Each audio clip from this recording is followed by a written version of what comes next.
Also mute everybody. And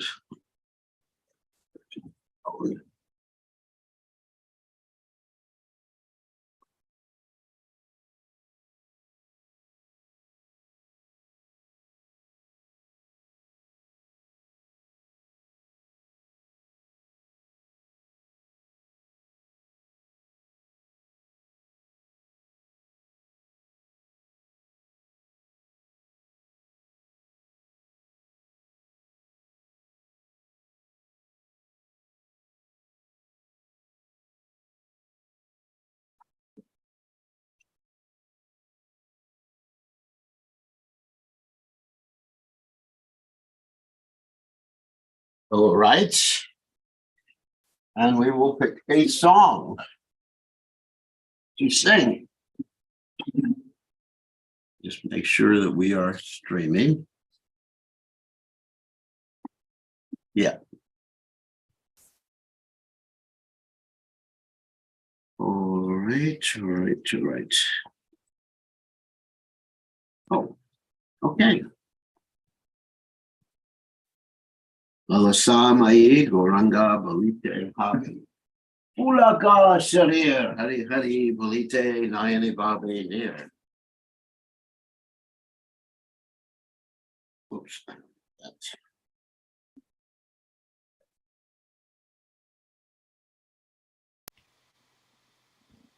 all right.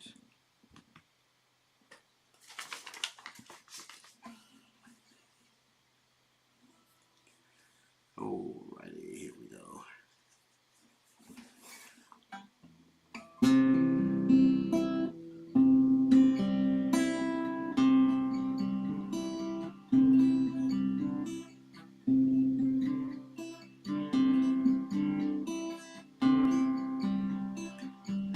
Gorangabo, Itehame, Akasavi, Atihane, Molite, Nayane, Babine, Gorangabali, Tehari, Ulakasavi, Atihane, Molite, Nayane,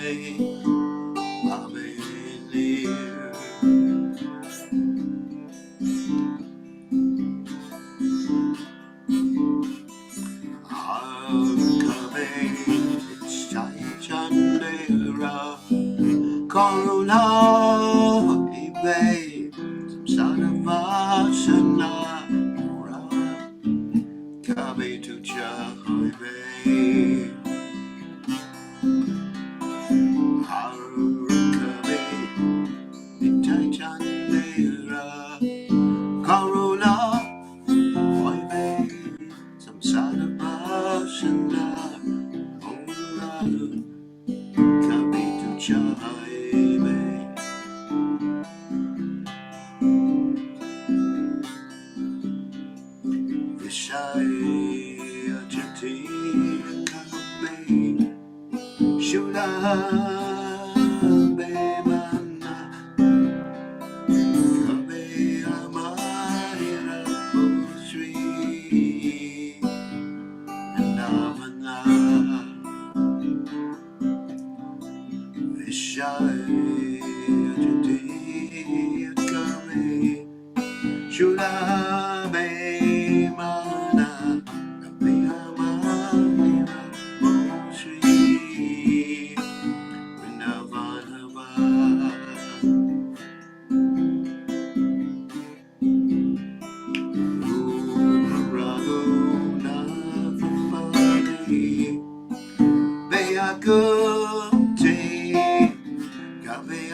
Oi vea kote kabiyama japose yukwala birete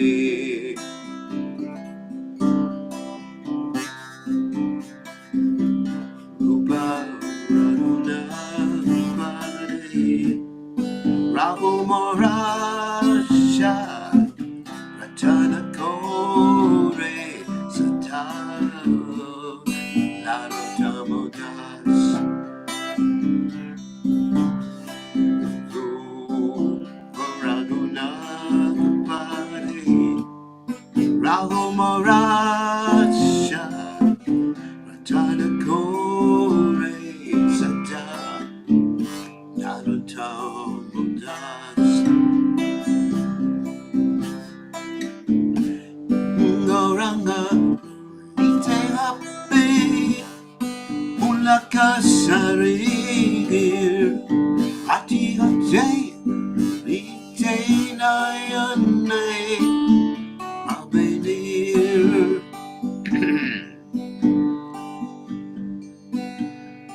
Ngoranga Ite Happy Ulakasarigir Ati Hate Ite Nayane Abenir Rakaboli Teame Ulakasari Alihade Boli Teayane Abenir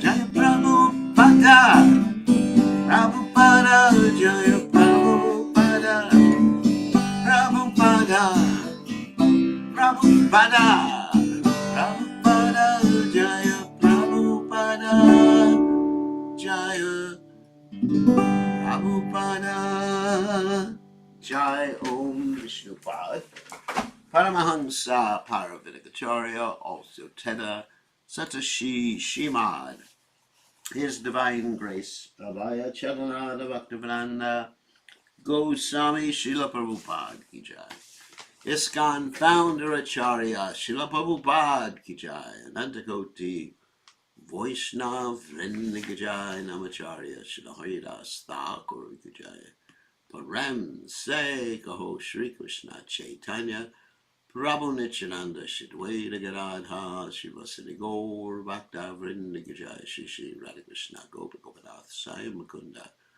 Radhakunda Giri Govardhan Ki Jai Vrindavanam Ki Jai Maturanam Ki Jai Jayagoswami Ki Jai Yamurabai Ki Jai Shivani Lassi Devi Ki Jai Samaveda Bhakti Vrinda Ki Jai Gaur Primananda Hari Hari.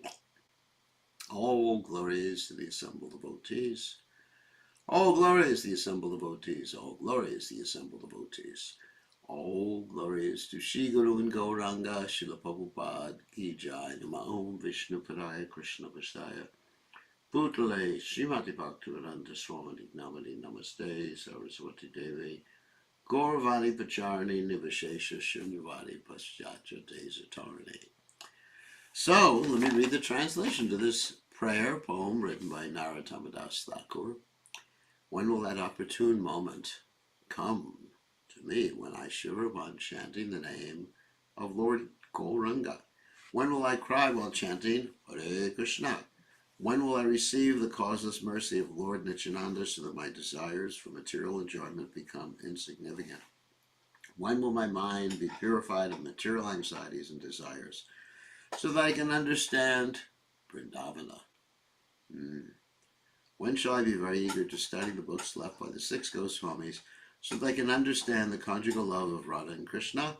The lotus feet of the 6 Goswamis are my only shelter in constant separation from them. I remain Narottam Das Thakur Ki Jai.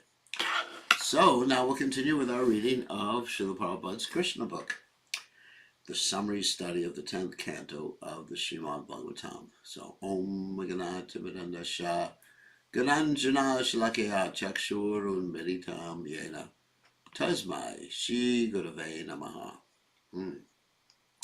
So I offer my respectful obeisances unto the lotus feet of my divine spiritual master, His Divine Grace A.C. Bhaktivedanta Swami Srila Prabhupada, who so kindly opened my eyes with a torchlight of knowledge while I was blinded in the darkness of ignorance. Srila Prabhupada Ki Jai. So now we'll continue. So we're going to read today about the killing of Sisupala, which means the deliverance of Sisupala is the name of the chapter, because when you're killed by Krishna, you are delivered. you get liberation. So, of course, we should not want to be killed by Krishna. We should want to be saved by Krishna. Anyway, so this is about Sisupala. We described the whole history of Sisupala yesterday.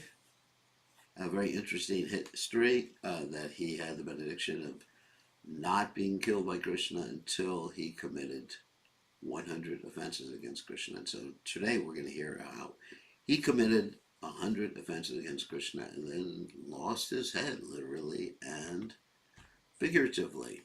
Okay, so let's go. Let me make sure the volume is proper here. Hold on a second. Oh, it needs to be up a little bit. There we go. Okay, chapter 74. Nearing the end of Krishna book. And as I mentioned before, the longest chapter is the prayers and personified Vedas, which we'll come across pretty quickly. Chapter 74, because only 90 chapters in the Krishna book, which correspond with 90 chapters in the 10th canto of Srimad Bhagavatam. The deliverance of Sisupala. Sisupala is Krishna's cousin. I mentioned that before. King Yudhisthira became very happy after hearing the details of the Jarasandha episode, and he spoke as follows. My dear Krishna, or eternal form of bliss and knowledge, all the exalted directors of the affairs of this material world, including Lord Brahma, Lord Shiva, and King Indra, are always eager to receive and carry out your orders from you, and whenever they are fortunate enough to receive such orders, they immediately take them and keep them on their heads.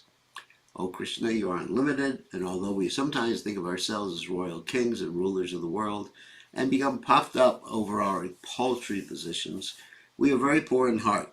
Actually, we are fit to be punished by you, but the wonder is that instead of punishing us, you so kindly and mercifully accept our orders and carry them out properly. We are all very much surprised that your lordship can play the part of an ordinary human being, but we understand that you're performing these activities just like a dramatic artist. Your real position is always exalted, exactly like that of the sun, which always remains at the same temperature during both the time of its rising and the time of its setting. Although we feel the difference in temperature between the rising and the setting sun, the temperature of the sun never changes. You are always transcendently equipoised, neither pleased nor disturbed by any condition of material affairs. You are the Supreme Brahman, the personality of Godhead, and for you there are no relativities. My dear Madhava, you are never defeated by anyone. Material distinctions, this is me, this is you, this is mine, this is yours, are all conspicuous by dint of their absence in you.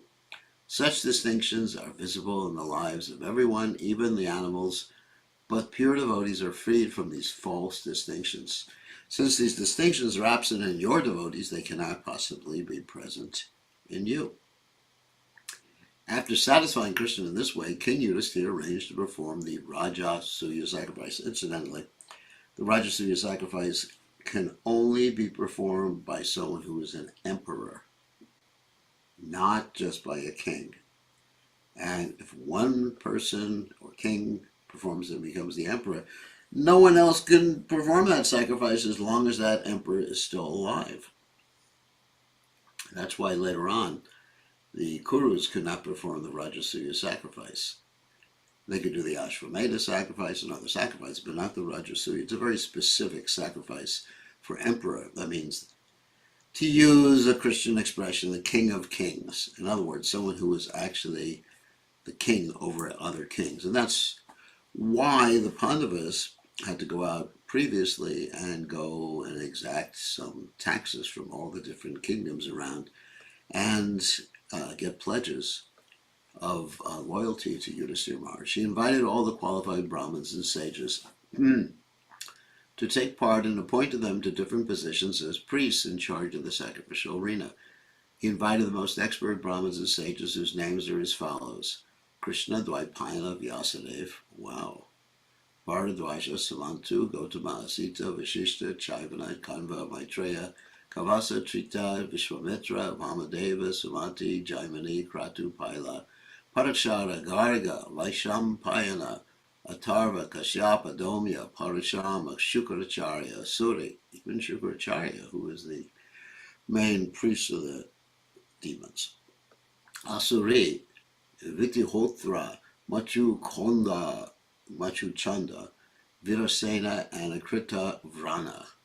Besides all these brahmanas and sages, he invited such respectable old men as Dronacharya, Bhishma, the grandfather of the Kurus, Kripacharya, and Dhritarashtra. He also invited all the sons of Dhritarashtra, headed by Duryodhana, and also the great devotee Vidura. Kings from different parts of the world, along with their ministers and secretaries, were also invited to see the great sacrifice performed by King Yudhishthira, and the citizens, comprising learned brahmanas, chivalrous kshatriyas, well-to-do vaishyas, and faithful shudras, all visited the ceremony. The Brahmin priests and sages in charge of the sacrificial ceremony constructed the sacrificial arena, as usual, with a plow of gold, and they initiated King Yudhishthira as the performer of the great sacrifice in accordance with Vedic rituals. Long years earlier, when Varuna had performed a similar sacrifice, all the sacrificial utensils had been made of gold. Similarly, in the Rajasuya sacrifice of King Yudhishthira, all the utensils required for the sacrifice were golden. Present by the invitation of King Yudhishthira to participate in the great sacrifice were all the exalted demigods, including Lord Brahma, Lord Shiva, and Indra, the King of Heaven, accompanied by their associates, as well as the predominating deities of the higher planetary systems, including Gandharvaloka, Siddhaloka, Chandraloka, Tapoloka, Nagaloka, Yakshaloka, Rakshasaloka, Pakshi-loka, and Charana-loka, as well as the famous kings and queens. All the respectable sages, kings, and demigods who assembled there agreed unanimously that King Yudhishthira was quite competent to take the responsibility of performing the Rajasuya sacrifice. No one was in disagreement on this fact. Everyone thoroughly knew the position of King Yudhishthira because he was a great devotee of Lord Krishna. No accomplishment was extraordinary for him. The learned brahmanas and priests saw to it that the sacrifice by Maharaj Yudhishthira was performed in exactly the same way as it had been in bygone ages by the demigod Varuna. According to the Vedic system, whenever there is an arrangement for sacrifice, the members participating are offered the juice of the soma plant, which is a kind of life-giving beverage. On the day for extracting the soma juice, King Yudhishthira very respectfully received the special priest who had been engaged to detect any mistake in the formalities of the sacrificial procedure. The idea is that the Vedic mantras must be enunciated perfectly and chanted with the proper accent.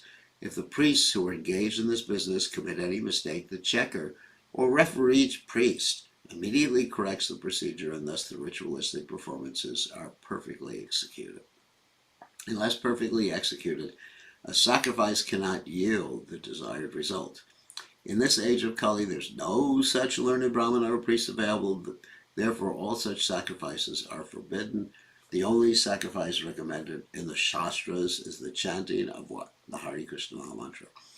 And the interesting thing is, Lord Chaitanya says in the Amena Tishtam, there were no hard and fast rules for chanting. So even if somehow or you don't pronounce it properly, you still get the benefit. Of course, try to pronounce it properly. That's not a statement you should use as an excuse for improper pronunciation. Another important procedure is that the most exalted personality in the assembly of such a sacrificial ceremony is first offered worship. After all, arrangements were made for Yudhishthira's sacrifice. The next consideration was who should be worshipped first in the ceremony. This particular ceremony is called Agra Puja. Agra means first, and Puja means worship. This Agra Puja is similar to the election of a president. In the sacrificial assembly, all the members were very exalted. Some proposed to elect one person as the perfect candidate for accepting Agra Puja, and others proposed someone else. When the matter remained undecided, Sahadev began to speak in favor of Lord Krishna, obviously.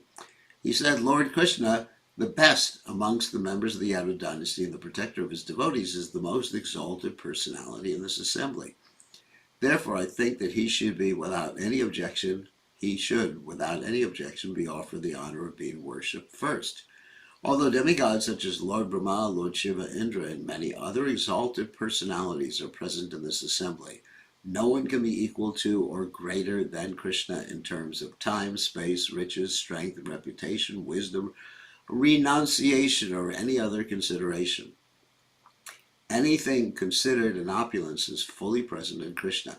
As an individual soul is the basic principle of the growth of his material body, Krishna, the super soul of this cosmic manifestation, Krishna is. All Vedic ritualistic ceremonies, such as the performance of sacrifices, the offering of oblations unto the fire, the chanting of the Vedic hymns, and the practice of mystic yoga, are meant for realizing Krishna. Whether one follows the path of fruitive activities or the path of philosophical speculation, the ultimate destination is Krishna. All bona fide methods of self-realization are meant for understanding Krishna.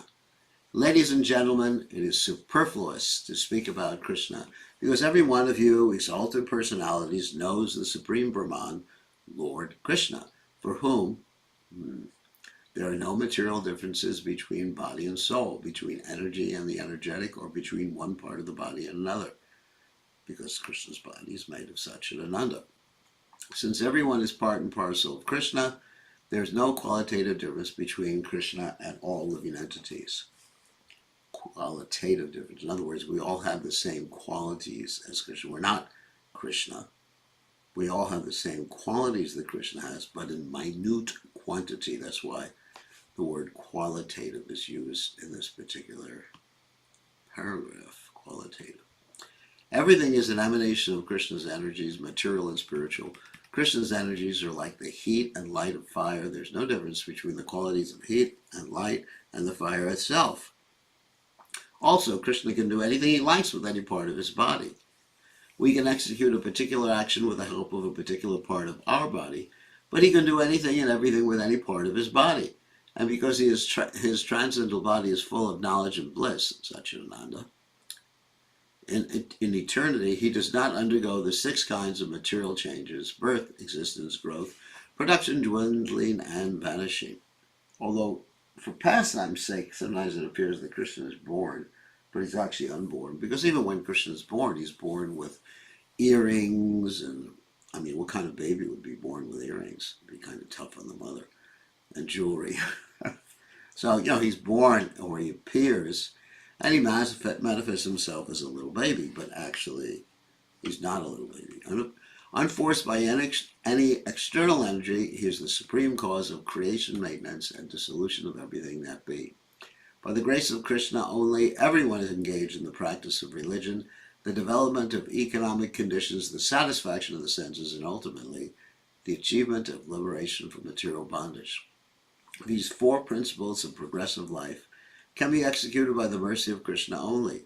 He should therefore be offered the first worship in this great sacrifice, and no one should disagree. Just as by watering the root of a tree, one automatically waters the branches, twigs, leaves, and flowers, or as by supplying food to the stomach, one automatically nourishes all parts of the body, so by offering the first worship to Krishna, we shall satisfy everyone present in this meeting, including the great demigods. If anyone is charitably disposed, it will be very good for him to give charity only to Krishna, who is the super soul of everyone, regardless of his particular body or individual personality. Krishna is present as the super soul in every living being, and if we can satisfy him, then every living being will be automatically satisfied. Sahadev was fortunate to know of the glories of Krishna, and after describing them in brief, he stopped speaking. After the speech, all the members present at that great sacrificial assembly applauded, confirming his words continuously by saying, "Everything you have said is completely perfect."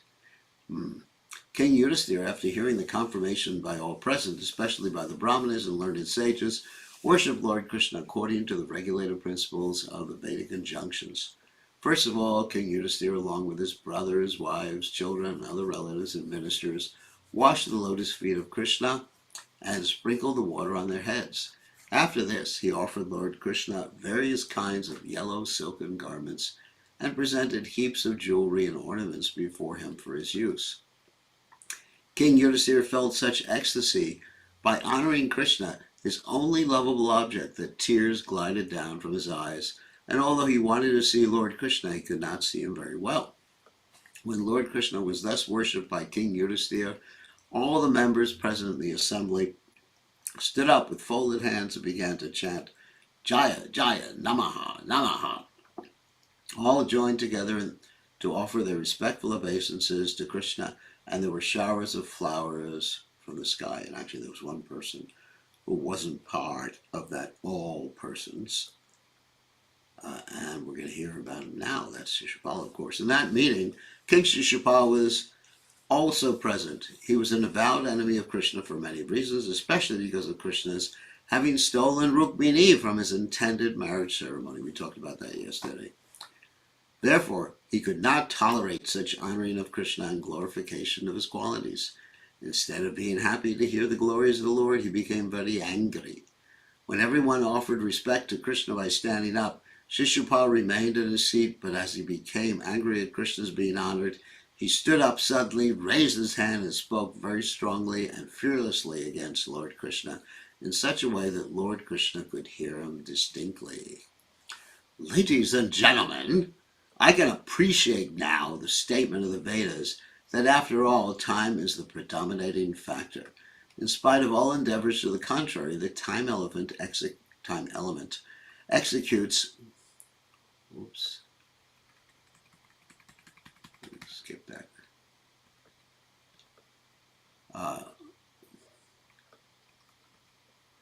Execute its own plan without opposition. For example, one may try his best to live, but when the time for death comes, no one can check it. I see here that although many stalwart personalities are present in this assembly, the influence of time is so strong that they've been misled by the statement of a boy who has foolishly spoken about Krishna. Many learned sages and elder persons are present, but still they've accepted the statement of a foolish boy.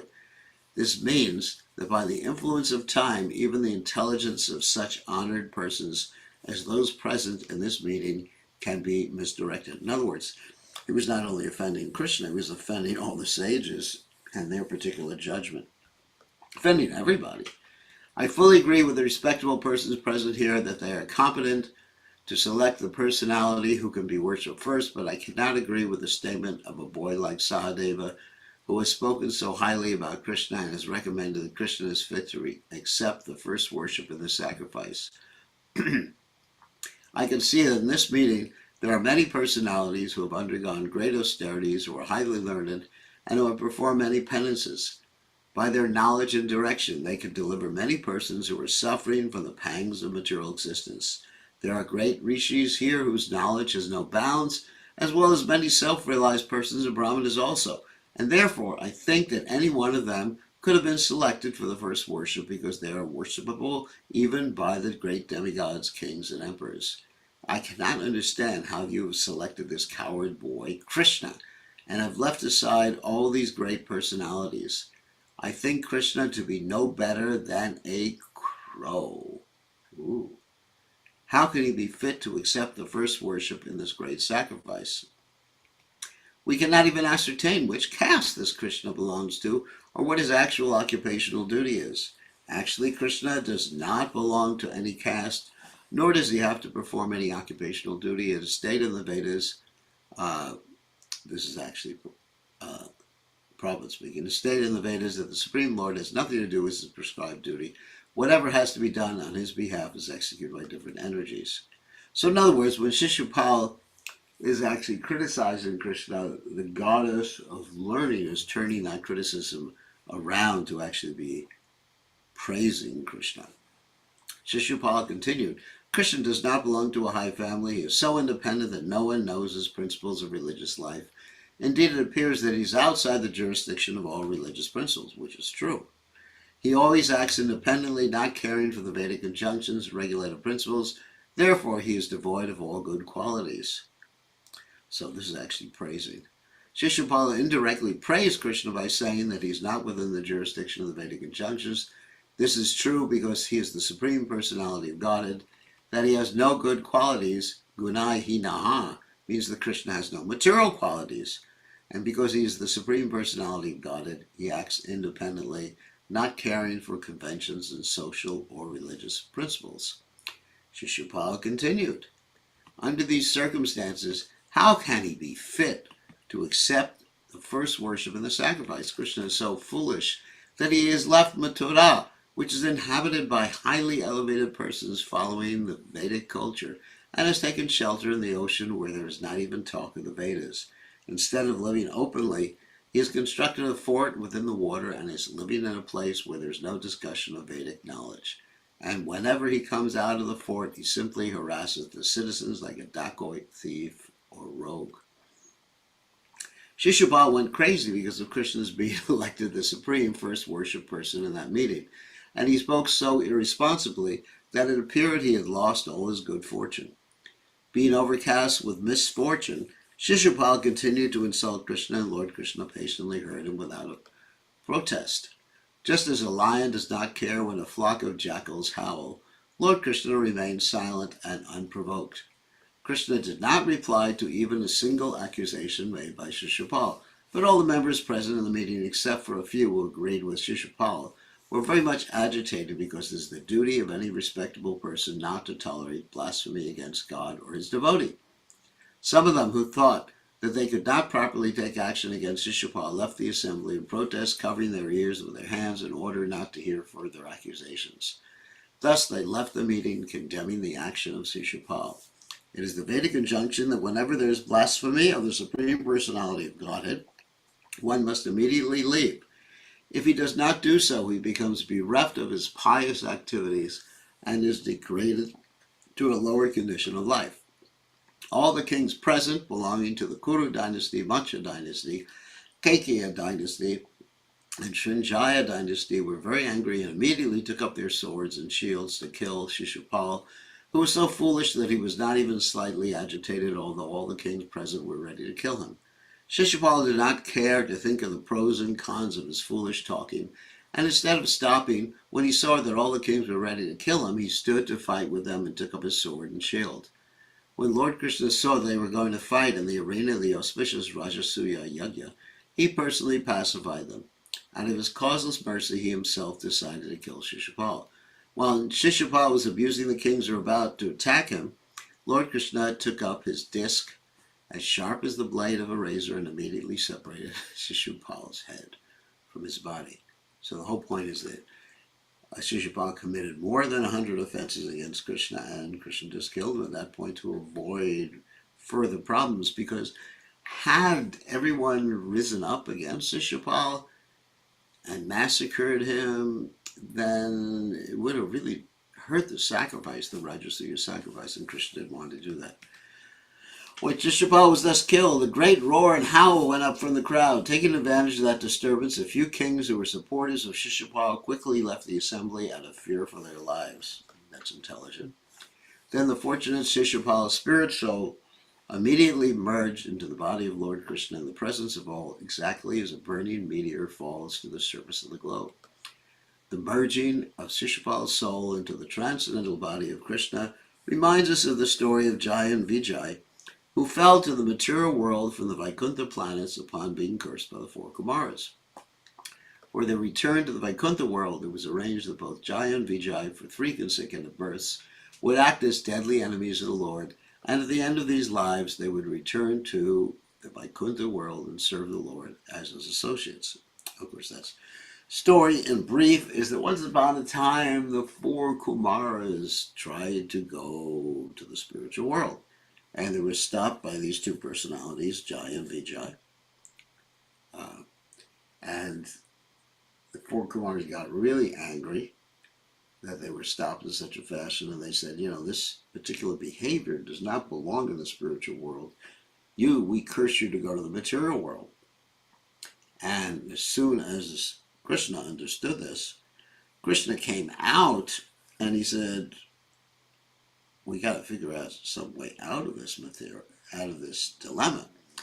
And so Krishna said, okay, you still have to go to the material world because you were cursed to go to the material world, but you could choose.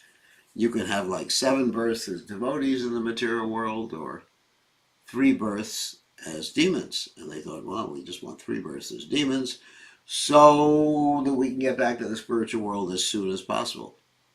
And actually that was the Lord's plan, because the Lord wanted devotees to take birth as demons so Krishna could enact certain pastimes with them, and enjoy different rasas. We're talking about the indirect rasas like chivalry and ghastliness and anger and things like that. So it was all the Lord's plan. And Sisupala, as we mentioned before, was one of those two. Shishpal and Tantavakra were Jai and Vijay. And then also you had, I mentioned this yesterday, also you had Hiranyakashipu as Jai and Vijay, and Kumbhakarna and your friend Ravan as Jai and Vijay. So this was their last incarnation as demons. Although sometimes people say that the next birth they took was as Jagaya and Mada in Lord Chaitanya's pastime, but that wasn't as demons. Although in the beginning they exhibited some demoniac qualities, they got rectified by Lord Chaitanya and Lord Nityananda and became great devotees. Although Sisupala acted as the enemy of Krishna, he was not for a moment out of Krishna consciousness. Good way to be Krishna conscious, just hate God. You actually see this in the case of many atheists. I mean, there's some really famous atheists who've written many books about, well, trying to prove that God doesn't exist. I mean, they spend so much time. You know, if God doesn't exist, then why should they care anyway? But they're just so dedicated to trying to convince people that there's no God. Why would you try to convince people there's no God? First of all, you can't convince people of the lack of something, of anything, because you're not God. The only way you can actually state that there was no God is if you were omniscient, which means you would be God, and there would be a God.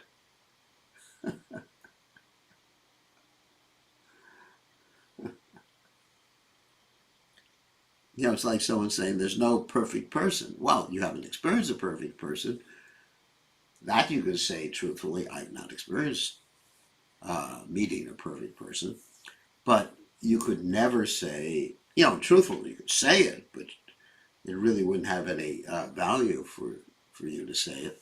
You couldn't say that there's no perfect person because you haven't met every person. Even if you met every person on this planet, you haven't met every person all over the universe or many universes. How do you know? The only way you can actually say there's no God is if you were God. And then if you were God, even your saying there was no God would not be truthful. Anyway, he was always absorbed in the thought of Krishna, and thus he first got the salvation of Sayuja Mukti, merging into the existence of the Lord, and was finally reinstated in his original position of personal service. In other words, he was one of Jai and Vijay.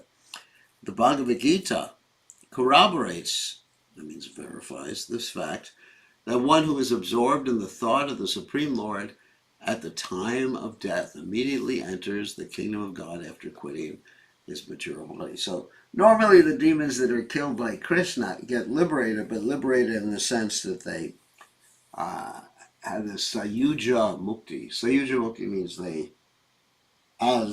merge, so-called merge, into the existence of the Lord. They don't actually merge. It's like a green bird who merges into a green tree.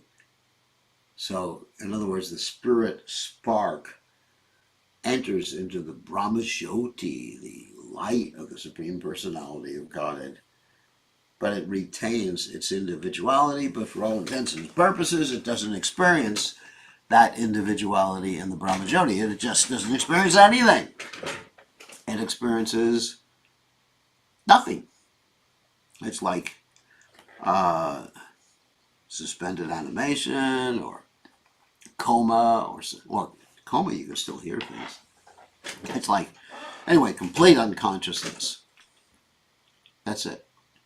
And then ultimately, because the soul is inherently active, then the soul comes out of that Brahmajyoti, Aruya Kuchena Parampadam, comes down again to the earth planet, because you can't just swim around the Brahmajyoti forever with no consciousness, or no manifest consciousness. You have to do something. You know, in other words, It's just like punishing someone by saying to them, don't do anything, don't think of anything. It doesn't work. So, here we go. After the salvation of Sisupala, King Yudhisthira rewarded all the members present in the sacrificial assembly. He generously remunerated the priests and learned sages for their engagement in the execution of the sacrifice. And after performing all this routine work, he took his bath. This bath at the end of the sacrifice is also technical. It is called the Avamrita bath.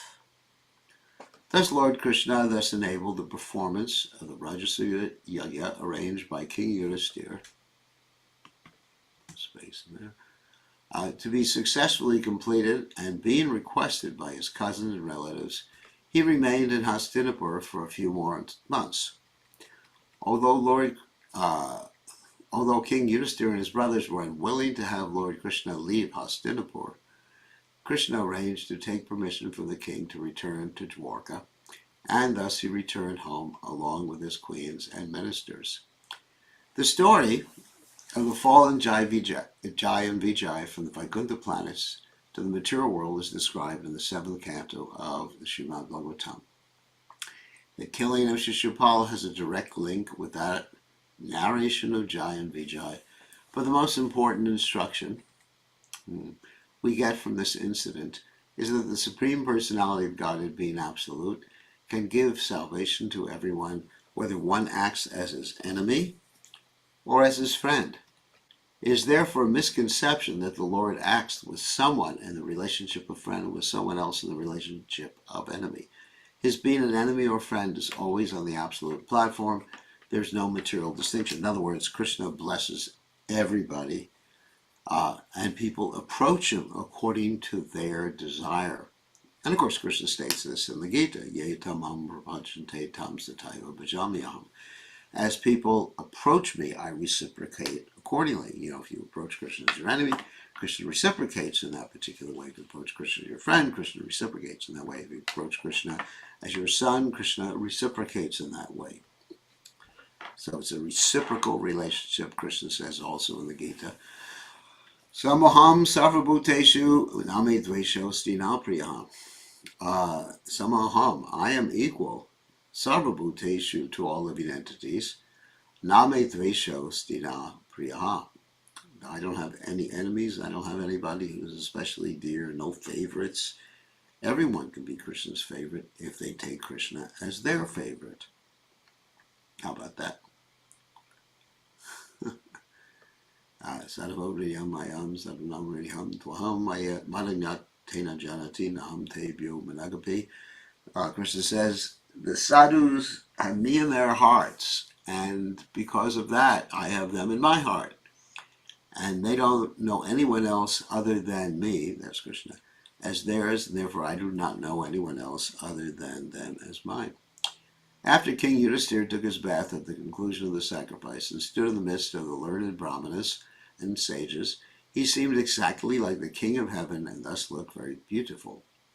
King Yudhisthira generously awarded all the demigods who participated in the yajna, and being greatly satisfied, all of them left, praising the king's activities and glorifying Lord Krishna. When Shukadeva Goswami narrated these incidents of Krishna's killing Sisupala and describing the successful execution of the Rajasuya Yajna by Maharaj Yudhisthira, he also pointed out that after the successful termination of the yajna, only one person was unhappy. He was Duryodhana. Duryodhana by nature was very envious because of his sinful life, and he appeared in the dynasty of the Kurus like a chronic disease personified to destroy the whole family. Phew. Also, it's mentioned that for the Rajasuya Yajna, different people were given different duties to perform to receive the guests, and Krishna actually was given the duty to wash everyone's feet. He was so humble. And Duryodhana, he was given the duty, guess what, of counting all the donations that came. And that made him even more envious, seeing all the opulence and just the the respect that Yudhisthira Maharaj was getting, the Pandavas were getting, and all these things helped stir him up so much, and they led, ultimately, all these things led to the Battle of Kurukshetra, the great war in which Duryodhana and his brothers died, and millions of others died, fulfilling the Lord's desire, Pritranaya Sadadam Vinashaya Duskritam.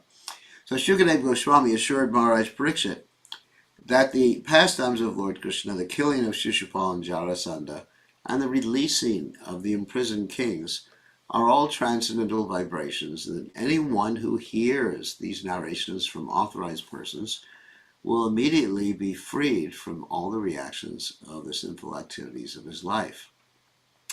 Thus ends the Bhaktivedanta purport of the 74th chapter of Krishna, the deliverance of Sisupala. So, what you're reading in the last paragraph is what's called a Shruti Pala. It means the fruits of hearing a particular pastime or a particular philosophical point.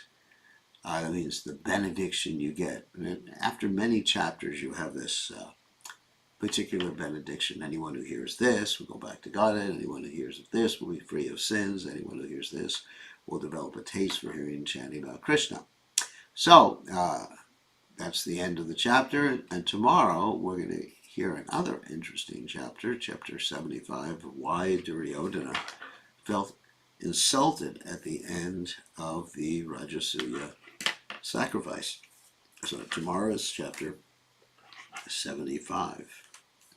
Okay, so just on time, we ended this particular chapter, and we will take questions like we normally do. Give me a second. Okay, you can now unmute yourselves, type in the chat window, or you can raise your hand to ask a question. Any questions you want to ask, please do. Now is your opportunity. Okay. Going once. All right, nobody has any questions today. Interesting. Oh, Mr. Gopal. Please accept my obeisance, Gurudev. My blessed, you were in India yet or no? Yes, Gurudev. I'm in Sri Vrindavan Dham. Really? Yes, Gurudev. That's cool. Have Yeah. you seen Krishna? No, but I'm still looking. I'm searching. That's good.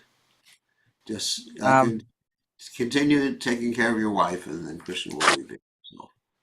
Pray for Thank you, all the Gopal. Pray with yes, Radha. I will. All right. So, Gopal, so what's the question?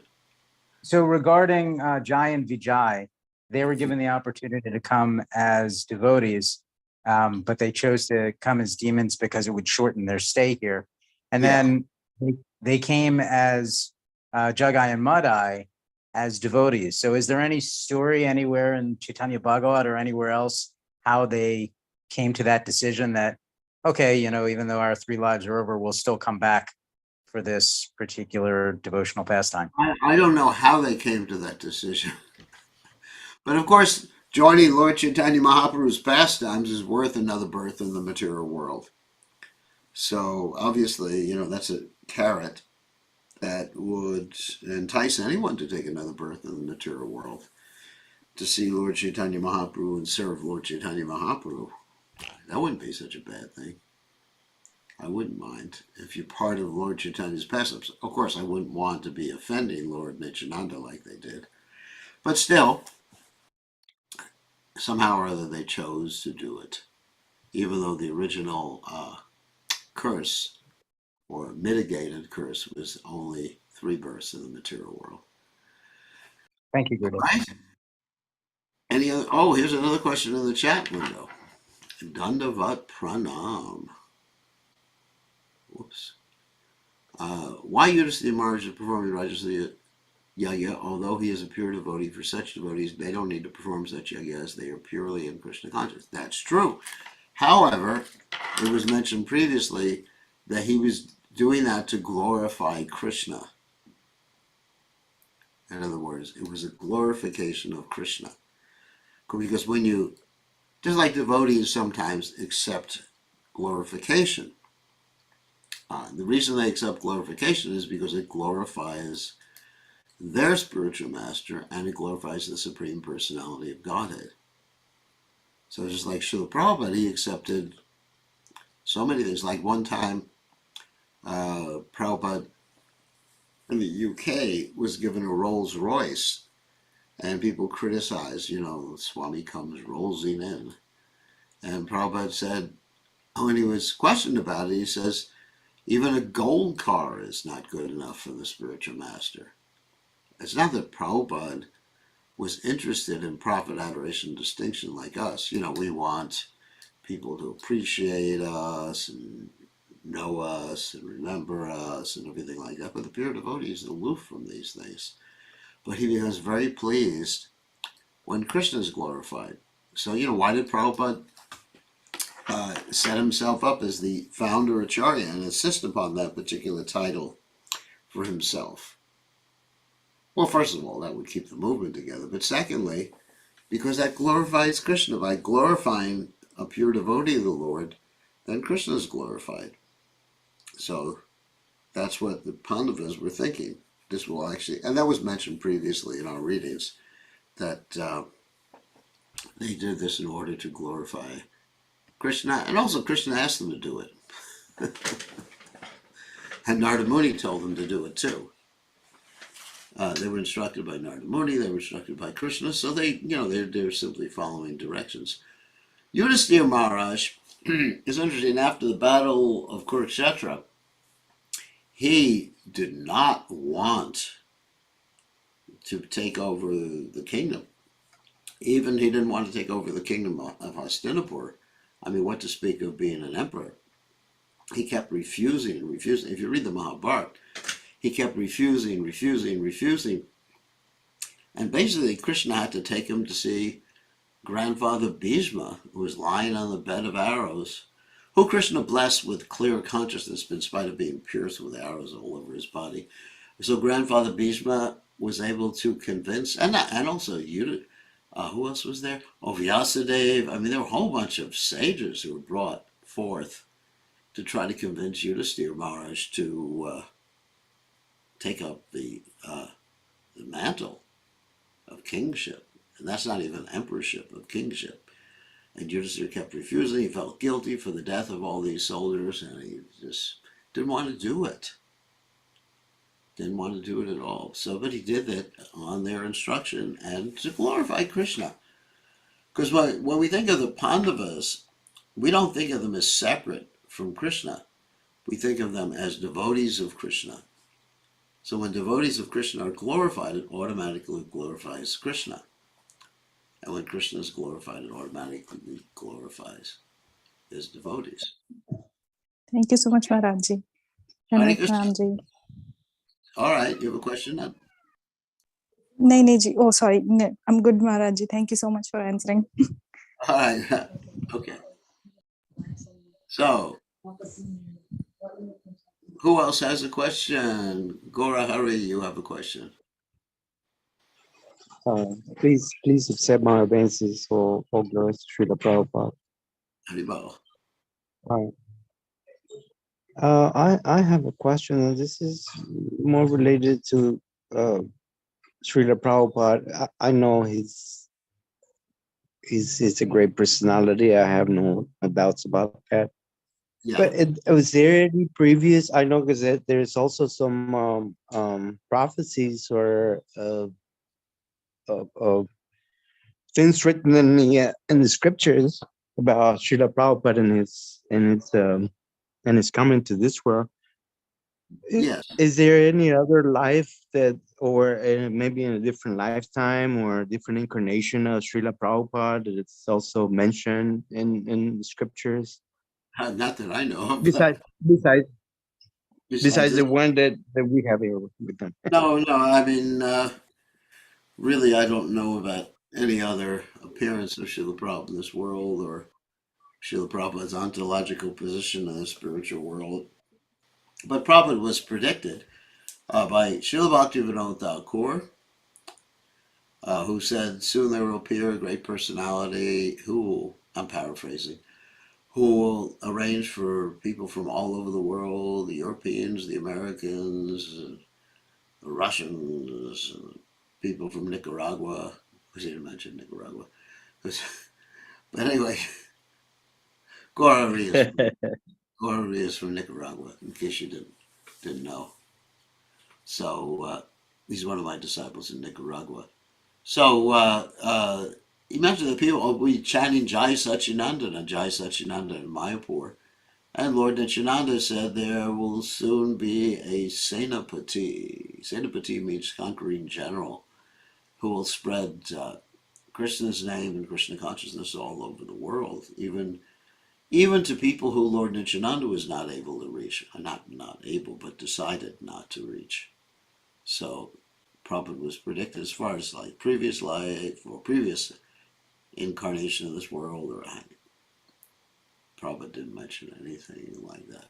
But he's a Nityasiddha devotee, so he may be preaching somewhere else in this world right now, or it's another world right now. I have no information about that at this particular juncture. Good question. So, any other questions before we end for tonight? You still got another 2 minutes to ask questions. All right. I guess that's it. Going once. Tomorrow we're going to read more.